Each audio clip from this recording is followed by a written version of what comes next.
Ազգային ժողովի նախագահի հարգելի տեղակալներ, հարգելի պատգամավորներ, կառավարության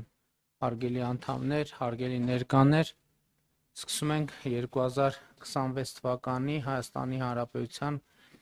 պետական բյուջեի նախագծի քննարկումները եւ առաջին բանը, որ ուզում եմ ընդգծել, հետեւյալն է, ըստ էության առաջին անգամ է, երբ մենք Հայաստանի Հանրապետության բյուջեն քննարկում ենք Ադրբեջանի հետ հաստատված խաղաղության պայմաններում, այսինքն ըստ էության առաջին անգամ է, երբ որ մենք բյուջե ենք քննարկում խաղաղության պայմաններում եւ նաեւ առիթից ուզում եմ օգտվել եւ եւս մեկ անգամ վերահաստատել, որ 2025 թվականի օգոստոսի 8-ի Վաշինգտոնի խաղաղության հռչակագրով Հայաստանի Հանրապետության եւ Ադրբեջանի միջեւ հաստատվել է խաղաղություն եւ այդ խաղաղությունը արդեն ունի կոնկրետ պարամետրեր, կոնկրետ վիճակագրություն, մի մասին խոսել եմ, բայց ուզում եմ ընդգծել, որ արդեն 1 տարի 8 ամիս Հայաստան-Ադրբեջան սահմանին փոխհրաձգության հետևանքով զինվոր չի զոհվել եւ կրկին ուզում եմ ընդգծել, որ մեր անկախության պատմության մեջ մենք երբևէ այսպիսի 1 տարի 8 ամիս չենք ունեցել, բայց կարևոր է, որ նոր փաստեր, հանգամանքներ նույնպեսի հայտ է բերում հաստատված խաղաղությունը եւ մասնավորապես նկատի ունեմ Ադրբեջանի այն հայտարարությունը, որով Ադրբեջանը վերացնում է դեպի Հայաստան տարածման սահմանափակումները,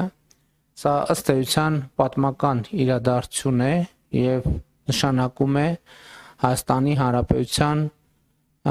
շրջափակման, հաղթահարման առաջին փուլը, բայց կարևոր է նաեւ, որ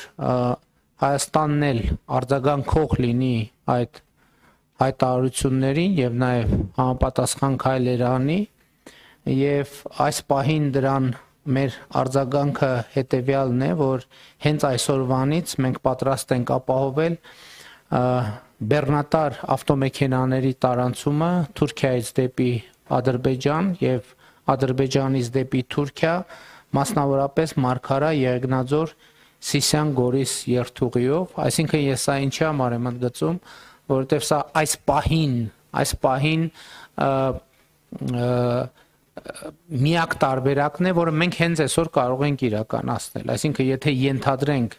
որ Թուրքիայից բեռնատար է մոտենում Մարգարա անցագրային կետին ուղևորվելու համար դեպի Ադրբեջան, մենք հենց այսօր կարող ենք ապահովել դա, մեր ճանապարհները միջև Գորիս, միջև Կորնիձոր գտնվում են լավ վիճակում եւ գիտեք, որ Կորնիձորում էլ որոշակի ենթակառուցվածք մենք ունենք եւ կարող ենք սպասարկել այդ թվում հակառակ ուղղությամբ, այսինքն եթե Կորնիձորի կողմից ադրբեջանական բեռնատար մոտենա եւ անցում կատարելու համար դեպի Թուրքիա, մենք հենց այսօր կարող ենք դա իրականացնել։ Մնացած հատվածով իհարկե մեր իրավիճակները Ադրբեջանի հետ մի քիչ տարբեր են, դուք տեղյակ եք, որ ներկայումս ընթացքի մեջ է Ղազախստանից Ադրբեջանով դեպի Հայաստան հացահատիկի առաջին խմբականակի ներմուծումը եւ դա տեղի ունենալու Ադրբեջան-Վրաստան, Հայաստան երկաթուղային երթուղով եւ իրավիճակների տարբերությունը ինչ է, որ ըստ էության մենք Ադրբեջան-Վրաստանի տարածքով հասանելիության սահմանափակում չունի, Իրանի Իսլամական Հանրապետության տարածքով հասանելիության սահմանափակում չունի, բայց իմ հայտարարությունը վերաբերվում է բոլոր ուղղություններով, որովհետև կարող է պարզվի ինչ որ մի ուղղության նկատմամբ հետաքրքրություն կա եւ մենք ուղղակի այսպես դահլիճային պայմաններում դա չենք արձանագրում, այսինքն ինչպես Ադրբեջանը մեզ համար վերացրել է տարանցման սահմանափակումները, նույն կերպ եւ մենք վերացնում ենք տարանցման սահմանափակումները։ Իհարկե այս հայտարարությունը որպեսզի լինի ամբողջական, մենք առաջիկայում պետք է շատ ինտենսիվ զբաղվենք Վաշինգտոնի խաղաղության հռչակագրի 3-րդ եւ 4-րդ կետերի լիարժեք իրականացմամբ, որի արդյունքում Հայաստանի եւ Ադրբեջանի միմյանց նկատմամբ տարանցման արգելքի այս որոշումները կլինեն լիարժեք եւ ամբողջական, այսինքն կլինեն ոչ միայն դե յուրե, այլև դե ֆակտո մենք հնարավորություն կունենանք այդ ամենը իրականացնել, բայց որպեսզի կարծում եմ առիթ ունի հիշեցնել, թե ինչի մասին է խոսքը Վաշինգտոնի հռչակագրի 3-րդ եւ 4-րդ հոդվածներում։ 3-րդ հոդվածը, որը մեջբերում ենք, մասնավորապես ասում է.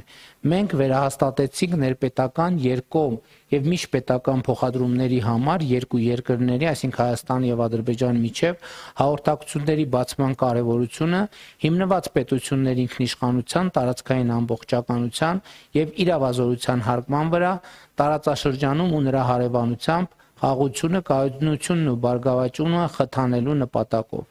Այս ջանքերը կներառեն Ադրբեջանի Հանրապետության հիմնական մասի եւ Նախճեվանի ինքնավար հանրապետության միջև Հայաստանի Հանրապետության տարածքով անխոչնդոտ հաղորդակցությունը Հայաստանի Հանրապետության համար միջազգային եւ ներպետական հաղորդակցության փոխադարձ առավելություններով։ Սա 3-րդ կետն էր, իսկ 4-րդ կետում ասվում է. Հայաստանի Հանրապետությունը աշխատելու է Ամերիկայի Միացյալ Նահանգների եւ փոխադարձաբար համաձայնեցված երրորդ կողմերի հետ Հայաստանի Հանրապետության տարածքում Թրամփի ուղի հանուն միջազգային խաղաղության եւ բարգավաճման TRIP հաղորդակցության ծրագրի իրականացման շրջանակը սահմանելու նպատակով։ Մենք հաստատում ենք մեր վճռականությունը բարեխղճորեն ձեռնարկելու բոլոր միջոցները սույն նպատակին հնարավորինս արագ կերպով հասնելու համար։ Ցանկանում եմ տեղեկացնել, որ ներկայումս Միացյալ Նահանգների հետ բավական ինտենսիվ աշխատանք է տեղի ունենում նախագծի իրականացման շուրջ։ Իհարկե նախագիծը մեզ համար եւ տարածաշրջանի համար նոր է, ինքը ունի բազմաթիվ նրբություններ եւ ես համոզված եմ, որ մենք հնարավոր ամենաարագ ժամկետներում այդ խնդիրները կքննարկենք, լուծումները կգտնենք եւ իրականացնենք այդ ծրագիրը։ Բայց էլի կրկին հարգելի ներկաներ, ազգային ժողովի մեծարգո նախագահ, նախագահի հարգելի տեղակալներ, կառավարության հարգելի անդամներ, ազգային ժողովի հարգելի պատգամավորներ, հարգելի ներկաներ, շատ կարևոր է արձանագրել, որ ըստ էության սա մենք պետք է անընդհատ ասենք, որովհետև հիմա կասեմ նաև թե ինչու պետք է անընդհատ ասենք, որ խաղաղությունը Հայաստանի եւ Ադրբեջանի միջև հաստատված փաստ է։ Դա հաստատված փաստ է։ Եվ մենք պետք է նաև հարաբերվենք այն իրավիճակի հետ, որ խաղաղությունը մեզ համար անծանոթ երևույթ է, հասկանում եք, անծանոթ երևույթ։ Հայաստանի Հանրապետությանը ծանոթ չէ, թե ինչ է նշանակում խաղաղություն, որովհետև Հայաստանի Հանրապետությունը իր անկախության առաջին օրից եղել է կոնֆլիկտի մեջ։ Նույնիսկ անկախության նախորդող բավական երկար ժամանակաշրջանում ըստ էության մենք ապրել ենք կոնֆլիկտային միջավայրում եւ ապրել խաղաղության պայմաններում, ունենալ խաղաղության պայմաններին համարժեք ընկալում եւ մտածողության ձևեր դա պարզ խնդիր չի եւ մենք պետք է շատ ուշադիր լինենք այդ խնդիրը լուծելու համար եւ սա կարևոր բաղադրիչ է խաղաղության նկատմամբ խնամք տանելու անհրաժեշտության առումով, որովհետեւ մենք պետք է հաստատված խաղաղության նկատմամբ խնամք տանենք, որպեսզի այն ուժեղանա, ամրապնդվի, դառնա առավել ինստիտուցիոնալ։ Իհարկե, այս հարցում մենք աշխատում ենք, շարունակում ենք աշխատանքը Ադրբեջանի հետ, շարունակում ենք աշխատանքը դիվանագիտական խողովակներով, նաև տարբեր մակարդակների շփումներ են տեղի ունենում, վերջերս ազգային ժողովի նախագահի հանդիպումը տեղի ունեցավ Ադրբեջանի Միլի Մեջլիսի նախագահի խոսնակի հետ, նախորդիվ փոխվարչապետերի մակարդակով գործող աշխատանքային խմբերի հանդիպումը տեղի ունեցավ, նաև ամենօրյա ըստ էության աշխատանք է տեղի ունենում հեռավար ձևաչափով եւ սա ըստ էության արդեն մեր առօրյայի Նախկինում էլ Ադրբեջանի հետ մեր հարաբերությունները մեր ամենօրյա առօրյայի անբաժանելի մասն էր։ Հիմա տարբերությունն է նա, որ խաղաղության օրակարգն է, Ադրբեջանի հետ խաղաղությունն է մեր ամենօրյա աշխատանքի անբաժանելի մաս։ Եվ այս առումով, քանի որ 2026 թվականի պետական բյուջեի նախագիծն են քննարկում, ուզում եմ ընդգծել, որ 2026 թվականը վճռական նշանակություն է ունենալու խաղաղության համար, որովհետև հունիսին տեղի ունենալու հերթական խորհրդարանական ընտրություններ եւ այդ ընտրությունները ըստ էության ունեն մի առանցքային հարց, որի պատասխանը պետքա տրվի եւ Հայաստանի Հանրապետության ժողովուրդը իր ընտրությամբ պետք է տեր կանգնի խաղաղությանը։ Սա ըստ էության այդ առաջիկա ընտրությունների առանցքային քաղաքական իմաստը եւ նպատակն է, համենայն դեպս կառավարության տեսակետից, բայց ոչ միայն կառավարության տեսակետից։ Պիտի ընդգծեմ, որ հարցը այդպես է եւ կառավարության տեսակետից եւ պատմական տեսակետից եւ բոլոր հնարավոր մյուս տեսակետներից։ Այսինքն 2026 թվականի խորհրդարանական ընտրությունների առանցքային հարցադրումը հետեւյալն է կամ անհրաժեշտությունը հետեւյալն է Հայաստանի Հանրապետության ժողովուրդը իր ընտրությամբ պետք է տեր կանգնի խաղաղությանը։ Հակառակը Հայաստանը յետ գլորելն է կոնֆլիկտի եւ ֆորպոստի տրամաբանության մեջ։ Ուզում եմ ընդգծել, որ խաղաղությանը տեր կանգնելով Հայաստանի ժողովուրդը տեր կկանգնի նաեւ իր անկախության այս նորընծա մակարդակին, իր ինքնիշխանությանը, իր պետությանը եւ ես հիմա խուսափում եմ ասել տեր կկանգնի նաեւ իր ապագային, որովհետեւ կարծում եմ, որ ապագան հիմա է։ Մենք հիմա սովորաբար ապագան ընկալում ենք որպես ինչ որ հեռավար մի բան, բայց նաեւ ուզում եմ վերադառնալով, քանի որ ընտրությունների կոնտեքստում եմ հարցը դիտարկում, 2021 թվականին մենք ընտրություններին կառավարող քաղաքական ուժը ընտրություններին մասնակցեց ապագա կա կարգախոսով։ Հիմա մենք այսօր ապրում ենք այդ ապագայի մեջ։ Էսա այդ ապագան, որի մասին մենք խոսում ենք, հարգելի գործընկերներ։ Ապագան այլևս վաղը չէ։ Եվ իմիջիալոց շատ հետաքրքիր է, որ այդ կարգախոսը երևի ինտուիտիվ ճիշտ է ձևակերպվել։ Կարգախոսը նրա մասին չէր, որ ապագա լինելու է։ Ապագա կա եւ ապագան կա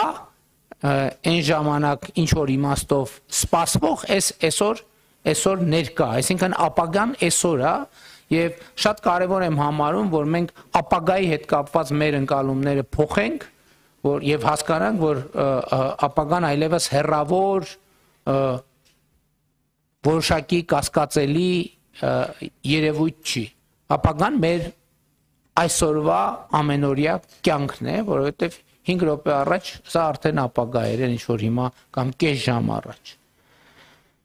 Եվ այս առումով իհարկե առանցքային նշանակություն ունի, այդ թվում խաղաղության տրամաբանության մեջ, այն որ մենք մեր գործողությունների գաղափարաբանության առանցքում դնում ենք պետականությունը եւ պետությունը, որովհետեւ պետականությունը եւ պետությունը առանցքային նշանակություն ունեն, այդ թվում խաղաղության օրակարգի սպասարկման, բայց նաեւ պետության ֆունկցիան շատ կարեւոր է ճշգրտել եւ այս ընթացքում իրական Հայաստանի գաղափարախոսությամբ մենք ճշգրտել ենք նաեւ այդ ֆունկցիան, որովհետեւ հնչած թե չհնչած, ձևակերպված թե չձևակերպված, մեր իրականության մեջ այդ հարցը գոյություն ուներ։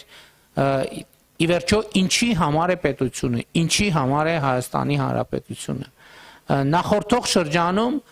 ձևակերպված թե չձևակերպված, գիտակցված թե չգիտակցված, ըստ էության մենք առաջնորդվել ենք այն տրամաբանությամբ, որ Հայաստանի